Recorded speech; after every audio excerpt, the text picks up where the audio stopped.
Bismillahirrahmanirrahim. Assalamualaikum warahmatullahi wabarakatuh. Perkenalkan, nama saya Kansya Fauziah Islam, NPM 130116073 dari Program Studi Pendidikan Agama Islam Fakultas Tarbiyah dan Keguruan Universitas Islam Bandung.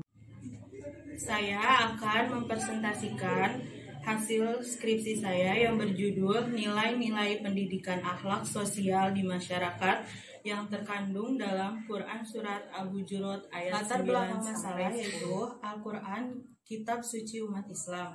Al-Quran diturunkan kepada Nabi Muhammad SAW. Al-Quran merupakan sumber pendidikan terlengkap, membahas tentang yang pertama pendidikan kemasyarakatan, yang kedua pendidikan moral, yang ketiga pendidikan spiritual, yang keempat pendidikan material, dan yang kelima pendidikan alam semesta. Pendidikan Islam adalah proses bimbingan secara sadar seorang pendidik sehingga aspek jasmani, rohani, akal, dan potensi anak didik tumbuh dan berkembang menuju terbentuknya pribadi, keluarga, dan masyarakat Islami.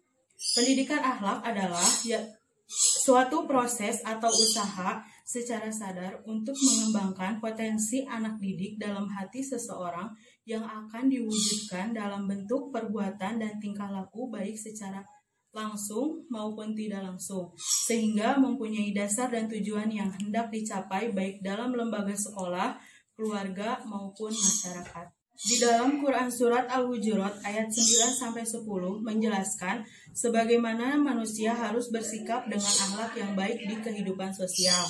Terdapat pendidikan akhlak sosial yang banyak terjadi di dalam kehidupan bermasyarakat. Rumusan masalah yang pertama yaitu apa pendapat para mufasir tentang Quran Surat Al-Hujurat ayat 9-10. Yang kedua, apa esensi yang terkandung dalam Quran Surat Al-Hujurat ayat 9-10. Dan yang ketiga, apa nilai-nilai pendidikan yang terkandung dalam Quran Surat Al-Hujurat ayat 9-10 tentang akhlak sosial di masyarakat. Tujuan penulisan yang pertama, untuk mengetahui pendapat para mufasir tentang kandungan Quran Surat Al-Hujurat ayat 9-10. Yang kedua, untuk mengetahui esensi yang terkandung dalam Quran Surat Al-Hujurat ayat 9-10. Dan yang ketiga, untuk mengetahui nilai-nilai pendidikan yang terkandung dalam Quran Surat Al-Hujurat ayat 9-10 tentang akhlak sosial di masyarakat. Metode penelitiannya menggunakan kualitatif, dan teknik pengumpulan datanya yaitu kepustakaan atau library research. Saya akan membacakan Quran Surat Al-Hujurat ayat 9-10. A'udzu billahi minasyaitonir rajim.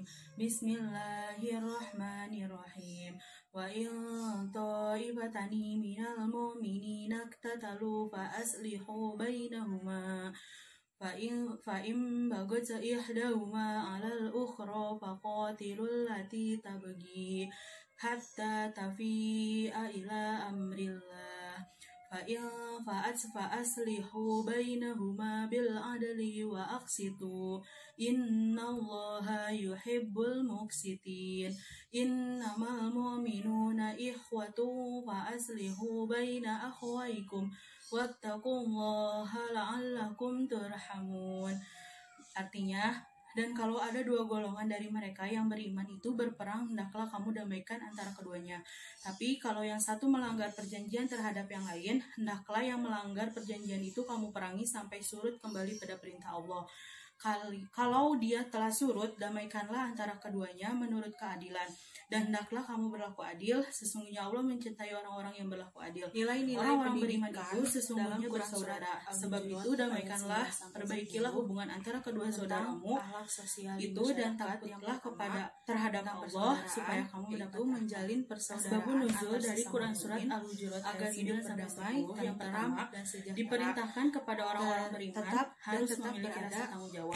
Yang kedua, apabila di antara dua golongan orang beriman beradilah dalam segeralah pada diri sendiri, yang ketiga, yang tidak ingin berdamai maka disebut orang yang menganiaya.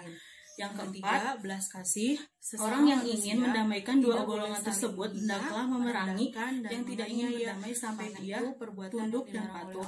Setelah itu, damaikanlah antar dua golongan tersebut dengan seadil-adilnya. Tetap bertakwa kepada Allah, kembalikan orang-orang akan membalas semua kebaikan seorang hambanya apabila esensi ayat Quran surat terhadap ketakwaannya dan akan memberikan surga di mana apabila ada dua golongan sesama mukmin berperang, maka damaikanlah antar sesama mukmin dan diajak kembali ke jalan Allah.